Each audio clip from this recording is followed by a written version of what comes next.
The chrome-gleaming Captain America Chopper is one of the most recognizable motorcycles in cinematic history. But behind its star-spangled glory lies a tangled web of theft, betrayal, and controversy that's almost as wild as the film itself. From civil rights activists shot at in Alabama to disputed authenticity battles worth millions, the bike's real story involves stolen choppers, broken ribs, and creators erased from history. Here are 15 weird facts you didn't know about Easy Rider's 1969 Harley-Davidson Chopper, Captain America. Fact 1. Built by erased civil rights activists. When you think of Easy Rider's iconic Captain America Chopper, you probably picture Peter Fonda cruising across the American Southwest on that star-spangled machine. But what most people don't know is that the bike was actually designed by a black civil rights activist who was deliberately erased from the film's history. Clifford "Sonny" Vaughs, an African-American filmmaker and motorcycle builder, was the creative mind behind both the Captain America and Billy choppers that became symbols of 1960s counterculture, yet his name appears nowhere in the movie's credits due to a controversial legal settlement. Vaughs wasn't just any bike builder, he was a field coordinator for the Student Nonviolent Coordinating Committee, and he had ridden his own custom chopper through the Deep South during the violent civil rights demonstrations of 1963 through 1965. His real-life experiences directly inspired the film's story, including a terrifying incident where two duck hunters in a pickup truck actually shot at him while he was riding his chopper with a passenger between Jackson, Mississippi and Little Rock, Arkansas. When Vaughs met Peter Fonda in 1967 while working as a radio reporter covering Fonda's marijuana arrest, the two bonded over their shared love of motorcycles, and Fonda introduced Vaughs to Dennis Hopper, which led to Vaughs joining the project as associate producer. Vaughs purchased 4 Harley-Davidson Panhead motorcycles at a Los Angeles County Sheriff's auction and coordinated with motorcycle shop owner Ben Hardy and mechanic Larry Marcus to create the legendary choppers. But after a chaotic shoot at Mardi Gras in New Orleans, first-time director Dennis Hopper burned through the budget quickly, and when Columbia Pictures stepped in to finish the film, they fired Vaughs along with most of the original crew. As part of his legal settlement for leaving as associate producer, Vaughs' contribution to the film, including the creation of the most famous motorcycles in cinema history, was completely removed from the credits. Fact 2. 4 bikes purchased for just $500, the motorcycles that would become the most famous choppers in film history started their journey as retired police bikes bought for an astonishingly low price at a government auction. The entire fleet of 4 Harley-Davidson motorcycles used in Easy Rider, 2 versions of the Captain America bike, and 2 versions of the Billy bike were purchased for a combined total of just $500, which would be equivalent to approximately $4,700 in today's money. This bargain basement price tag seems almost impossible when you consider that one of these bikes would later sell at auction for over $1 million. The motorcycles were 1949, 1950, and 1952 Harley-Davidson FL Hydra Glide models that had served as Los Angeles Police Department patrol bikes before being retired and sent to auction. Clifford Vaughs bought them at an LA County Sheriff's auction specifically for the film project, and these former police motorcycles were then completely transformed by Vaughs, Ben Hardy, and Larry Marcus into the radical custom choppers that would define the movie's visual style. The bikes were stripped down to their bare essentials, with most of the original police equipment and standard motorcycle parts removed or heavily modified. The transformation process was extensive and required significant customization work, as the builders needed to create 2 distinct styles: the flashy, patriotic Captain America Chopper with its stretched-out front end and chrome finish, and the more understated Billy bike with its different aesthetic.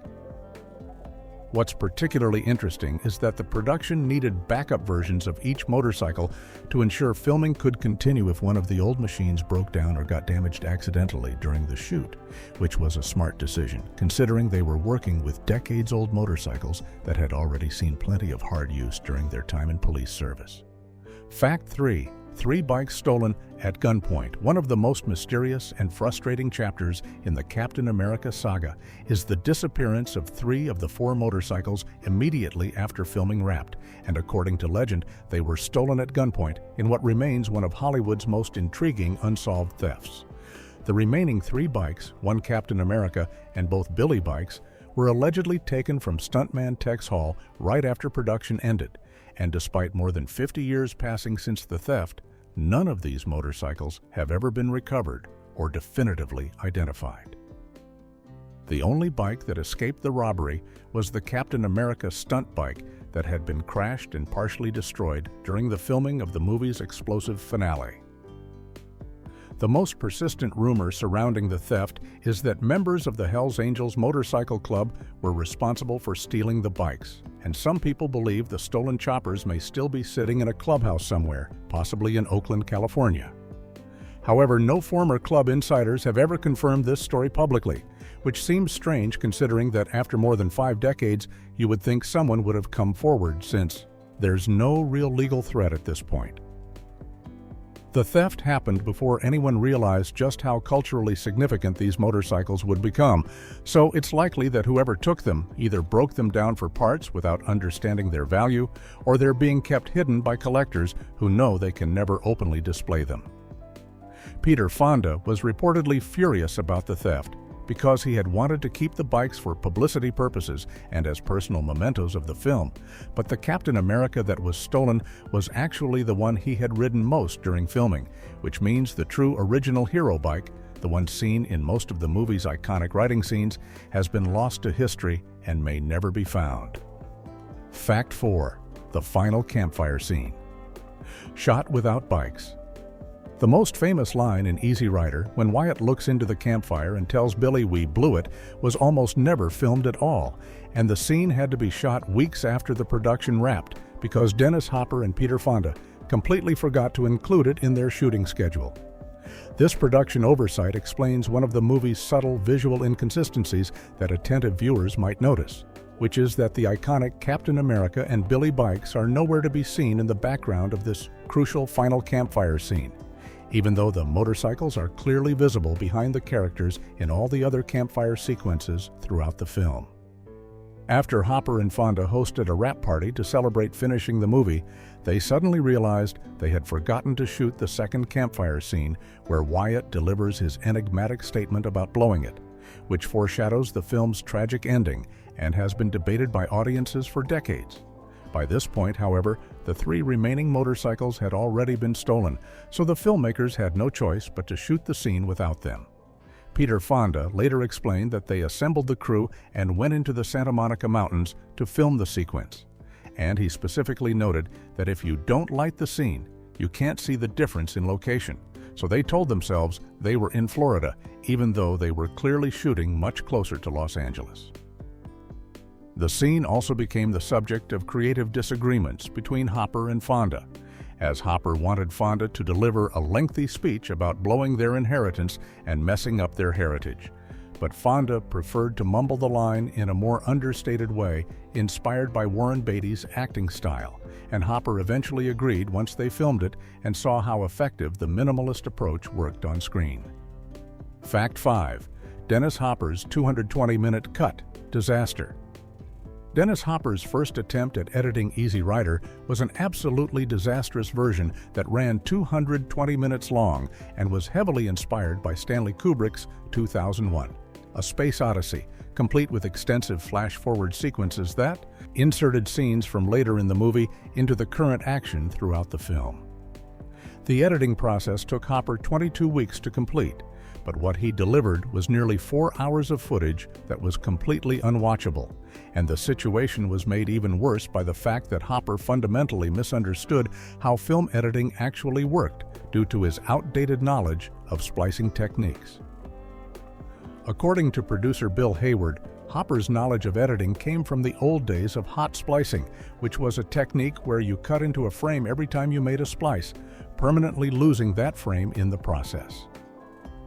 However, by the 1960s, film editors had developed butt splicing, which allowed you to cut between frames without destroying anything, meaning you could easily put scenes back together if you changed your mind. Hopper apparently believed that once you made a cut, you couldn't put anything back, so he absolutely refused to remove any footage from his cut. And when Hayward asked him to take out a scene with the promise that they could stick it back in if they hated the result, Hopper just stared at him blankly because he genuinely didn't understand that was possible. The situation became so dire that producers Bert Schneider and Bob Rafelson essentially sent Hopper and his girlfriend on a vacation to Taos, New Mexico, and brought in editor Henry Jaglom along with Jack Nicholson and others to rescue the film and cut it down to a manageable 96 minutes. When Hopper finally saw what they had done, he initially complained that they had turned his movie into a television show. But he eventually came around and admitted that Jaglom had actually crafted the film the way Hopper had originally intended. Fact 6. Jack Nicholson broke Peter Fonda's rib. The Captain America Chopper was notoriously difficult and dangerous to ride, and this became painfully clear during filming when Jack Nicholson accidentally broke one of Peter Fonda's ribs while riding as a passenger on the back of the motorcycle. The bike's extreme customization made it incredibly unstable, and riders described it as squirrely, which meant it was unpredictable and hard to control, especially at higher speeds or when carrying the extra weight of a second person. The Chopper's stretched-out front end, raked frame, and lack of a front brake all contributed to making it a challenging machine that required serious skill to handle safely. During one of the scenes where Nicholson's character George Hansen rides behind Fonda's Wyatt on the Captain America, Nicholson was trying to balance himself on the wildly unstable motorcycle and instinctively squeezed his knees tightly against Fonda's sides to keep from falling off or shifting his weight too much. Unfortunately, Nicholson squeezed so hard that he actually cracked one of Fonda's ribs, causing genuine injury during what was supposed to be a routine riding scene. This incident highlights just how genuinely dangerous the Captain America was to operate, and it's remarkable that the production didn't experience even more serious accidents given the motorcycle's inherent instability. The design choices that made the Captain America so iconic on screen, the extremely long front forks, the high handlebars, the stripped-down frame without safety features, were the same elements that made it a nightmare to actually ride in real-world conditions. Peter Fonda was an experienced and skilled motorcyclist, which is the only reason he could handle the bike at all, while Dennis Hopper's Billy bike was deliberately designed to be much more conservative and easier to control because Hopper didn't have the same level of riding expertise that Fonda possessed. Fact 7. Dan Haggerty. Authenticated multiple original bikes. The authenticity of any Captain America bike claiming to be an original from Easy Rider is deeply questionable, largely because actor Dan Haggerty, who became famous playing Grizzly Adams on television, sold and authenticated at least 2 completely different motorcycles as the original Captain America over the years, creating a tangled web of conflicting claims and legal battles. Haggerty had a small role in Easy Rider and helped with the bikes during production, and after filming Wrapped, Peter Fonda gave him the remains of the crashed Captain America stunt bike as a gift, which Haggerty claimed he kept untouched in his garage for 20 years before having it restored. In 1996, Haggerty sold one Captain America bike to a Texas man named Gordon Granger for $63,500, and he authenticated this bike with signed affidavits claiming it was the original, stating it consisted of 90% original parts. However, in 2002, Haggerty sold a completely different Captain America Chopper to John Parham, the president of J&P Cycles, and again authenticated this second bike based on a new story about its origins, with Peter Fonda also giving his endorsement based on what Haggerty told him. Years later, Haggerty even signed a letter stating that Granger had the original bike, but then called that letter an honest mistake when questioned about the contradiction. The situation became even more bizarre in 2014 when the bike owned by collector Michael Eisenberg went up for auction, with Haggerty initially providing authentication before later withdrawing it amid controversy. To prove his credibility, Haggerty passed 3 separate polygraph tests that fall, but the damage was already done to his reputation. The confusion was compounded by Haggerty's history of drug abuse and his conviction for cocaine dealing and tax evasion, which made him an unreliable source despite his close connection to the original production. Fact 8. the $1.35 million sale may not have happened. One of the most widely reported facts about the Captain America Chopper is that it sold at auction in October 2014 for $1.35 million, which would have made it the most expensive motorcycle ever sold at that time, but the actual details of this sale remain murky, and the reported price has never been independently confirmed. The auction was conducted by Profiles in History, a Calabasas, California-based auction house that specializes in Hollywood memorabilia, and while they announced the sale at that record-breaking price, multiple sources have questioned whether the transaction actually went through as reported. According to owner Michael Eisenberg, the auction company took months after the supposed sale to actually procure a buyer for the bike, which suggests the initial winning bid may have fallen through or never been legitimate in the first place. No details about the actual final sale price were ever publicly reported, and the identity of the buyer remained a complete mystery for years, with the auction house refusing to provide any information beyond repeatedly stating that the bike had sold for the headline-grabbing figure.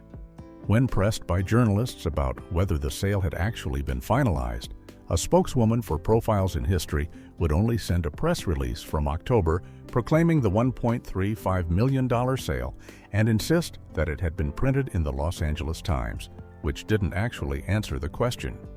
The entire auction was surrounded by legal disputes and authenticity challenges, with both Gordon Granger and Michael Eisenberg claiming their respective bikes were the real Captain America, and Peter Fonda himself calling the situation embarrassing and infuriating before the auction took place. The controversy became so intense that when asked about the competing claims, motorcycle historian Paul Dorleans stated that even in the best-case scenario, buyers were purchasing the stunt bike's blown-up frame rather than anything close to a complete original motorcycle. Fact 9. Microsoft's Paul Allen owned the real one. While multiple Captain America bikes have been sold and disputed over the decades, according to the National Motorcycle Museum, the most authentic version of the iconic chopper quietly ended up in the private collection of Paul Allen, the billionaire co-founder of Microsoft, before his death in 2018. The museum's website specifically states that the crashed bike is the only Captain America bike known to exist, and that it resides in Allen's collection in Washington State, which would make it arguably the most legitimate of all the competing claimants to the title of the original. This particular motorcycle was the stunt bike that was actually crashed and burned during the filming of Easy Rider's dramatic finale, where Peter Fonda's character Wyatt gets shot by rednecks in a pickup truck, and the Captain America explodes in flames. The bike's frame was reportedly broken near the transmission from the crash damage and these repair.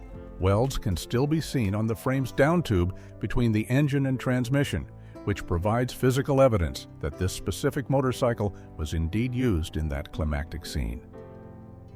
After filming Wrapped, stuntman Tex Hall gave the remnants of this crashed bike to Dan Haggerty, who kept the damaged frame and eventually had it restored, and through a complicated chain of ownership involving John Parham and Michael Eisenberg, the bike apparently made its way to Allen's vast collection of rare vehicles and memorabilia.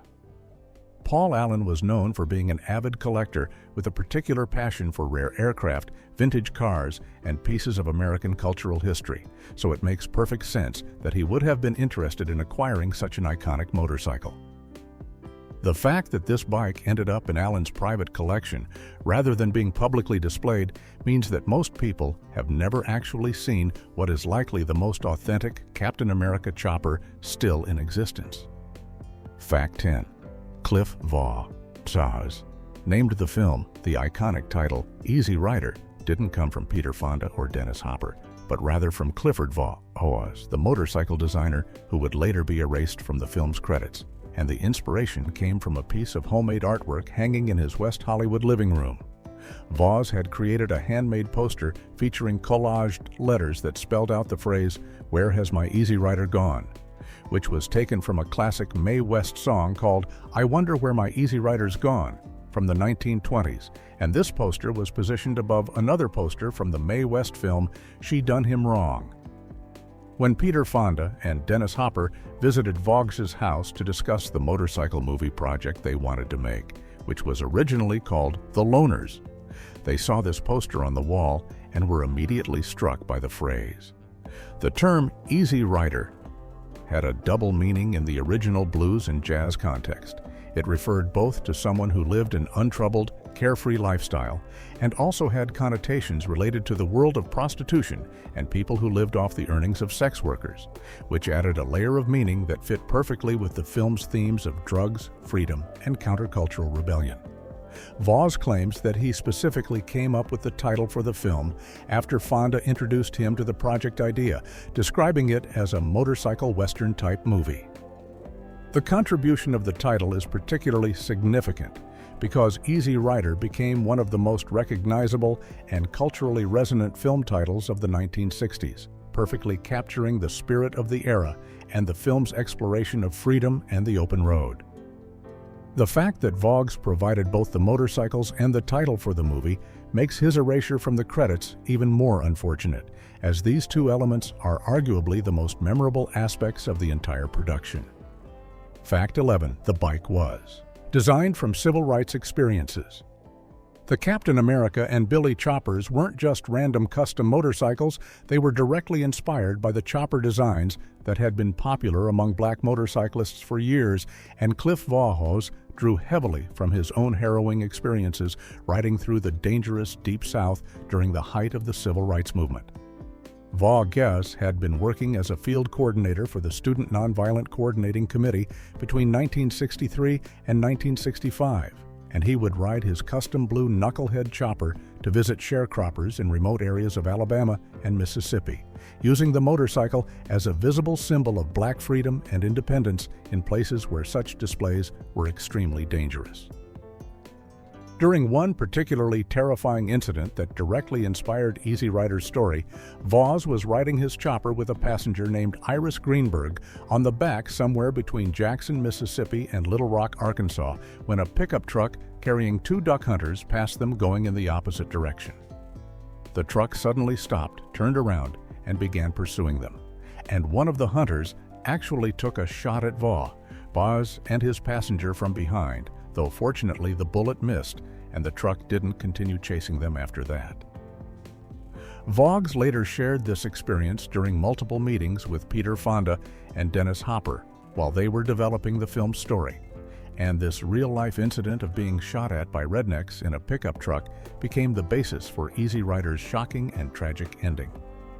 Voss explained his motivations by saying he may have been naive, thinking he could be an example to black folks living in the South, but that's exactly why he rode his chopper in Alabama, to visit people living in dirt floor shacks where slavery seemed like it had never ended, and to be a visible example of a free black man on his motorcycle, even though he was never sure if white landowners would chase him off with shotguns. Fact 12.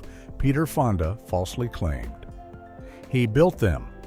For nearly 4 decades, Peter Fonda took full credit for designing and building the iconic Captain America and Billy Choppers, repeatedly telling reporters and the public a version of events that completely erased the contributions of the actual builders.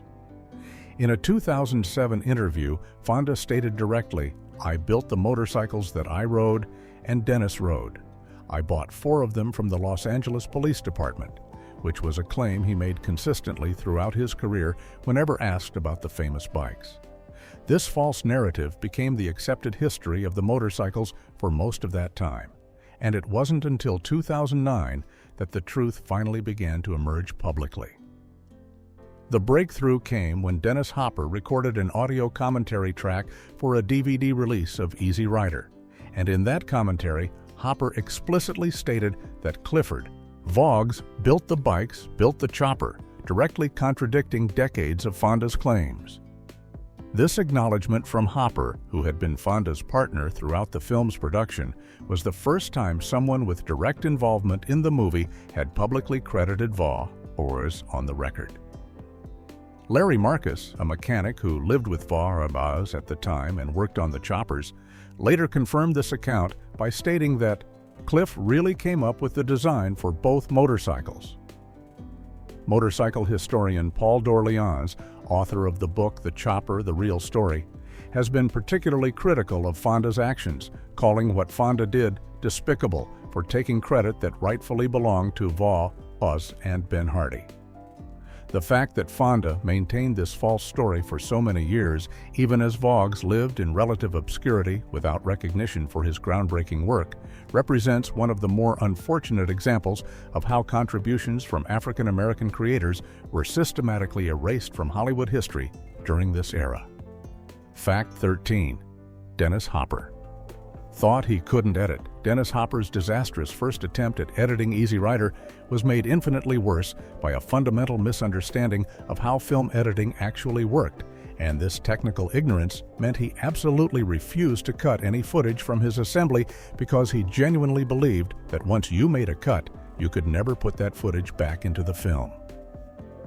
According to producer Bill Hayward, Hopper's knowledge of editing came from the old technique called hot splicing, which was a method used in earlier decades where you physically cut into a frame every time you made a splice, which meant that frame was permanently lost in the process. However, by the 1960s, the film industry had moved on to a technique called butt splicing, which allowed editors to cut between frames without destroying anything, meaning you could easily reassemble scenes if you changed your mind about an edit. The revelation of Hopper's misunderstanding came when Hayward asked him to remove a scene from the cut, promising that if they hated the result, they could simply stick it back in without any problem. Hopper just stared at him with a blank expression because he had absolutely no idea that was even possible, and this misapprehension had been guiding his editing decisions for months. Hayward later described the situation as absolutely stunning, saying that Hopper had been cutting for months under this completely incorrect belief, and he called Hopper the worst editor that's ever been because of this fundamental misunderstanding of the craft. The problem was compounded when a prestigious film director attended a screening of Hopper's rough cut and told him he had created a masterpiece and shouldn't lose a single frame, which only reinforced Hopper's reluctance to cut anything and made him dig in his heels even more stubbornly, convinced that his bloated 3-hour version was perfect exactly as it was. Fact 14. No front brakes and impossible handling. The Captain America Chopper was built to look incredible on screen, but it was an absolute nightmare to actually ride because it had been stripped of virtually every safety feature and comfort that would normally be found on a motorcycle. The bike had no front brake at all, which meant Fonda could only stop using the rear brake. And it also had no turn signals, no seat springs, no front fender, and no horn. Basically everything that wasn't absolutely essential for the motorcycle to move forward had been removed or thrown away during the customization process. The most dramatic and dangerous modification was the impossibly long front forks that gave the Captain America its distinctive stretched-out appearance. But these extended forks, combined with the extreme rake angle, made the bike incredibly unstable and difficult to control, especially at higher speeds. The only reason Peter Fonda could handle the Captain America at all was because he was a highly experienced and skilled motorcyclist who had been riding for years and understood how to manage an unpredictable machine. The builders knew that Dennis Hopper didn't have anywhere near the same level of riding expertise, so they deliberately made the Billy bike much more conservative and easier to handle, with less extreme geometry and more manageable proportions. Before filming even began, Fonda took it upon himself to run the bikes around the streets of Los Angeles to break them in and make them look grubby and well-used rather than shiny and new, which also gave him time to get accustomed to the Captain America's quirky and dangerous handling characteristics. The stretched-out front end meant that the seat in the back was essentially just the bare frame without any padding, which made long rides extremely uncomfortable, and the extended forks made the steering slow and imprecise, requiring constant attention and corrections to keep the bike tracking straight down the road. Fact 15. The film's budget was funded by the monkeys. One of the most ironic and unexpected aspects of Easy Rider's production is that the ultimate counterculture film about drugs, freedom, and rebellion was financed entirely by the profits from the Monkees, the manufactured pop group and squeaky clean television show that represented everything the hippie movement was supposed to be against. Producers Bert Schneider and Bob Rafelson had created both the Monkees television series and the musical group back in 1965, as a deliberate attempt to capitalize on the popularity of the Beatles. And the show became a massive commercial success that made them extremely wealthy. They used this money to establish their production company called Raybert Productions, and later BBS Productions, which gave them the financial freedom to take risks on unconventional projects. When Peter Fonda and Dennis Hopper brought their 12-page treatment for Easy Rider to Schneider and Rafelson, the producers were intrigued by the idea of making a genuine counterculture film rather than another mainstream Hollywood product. Schneider initially gave Hopper $20,000 to do some preliminary shooting in New Orleans as a test. And when they liked what they saw in that footage, they committed to funding the entire production with a budget of $365,000. This was still considered a very low budget, even by 1960s standards, but it was enough money to allow Hopper and Fonda the creative freedom to make the film exactly how they wanted without studio interference or restrictions. The financial backing from the Monkees' money meant that Easy Rider could take artistic risks that a traditional studio would never have allowed, including the use of real drugs on camera, the experimental editing style, and the shocking violent ending that defied Hollywood conventions about how stories were supposed to resolve.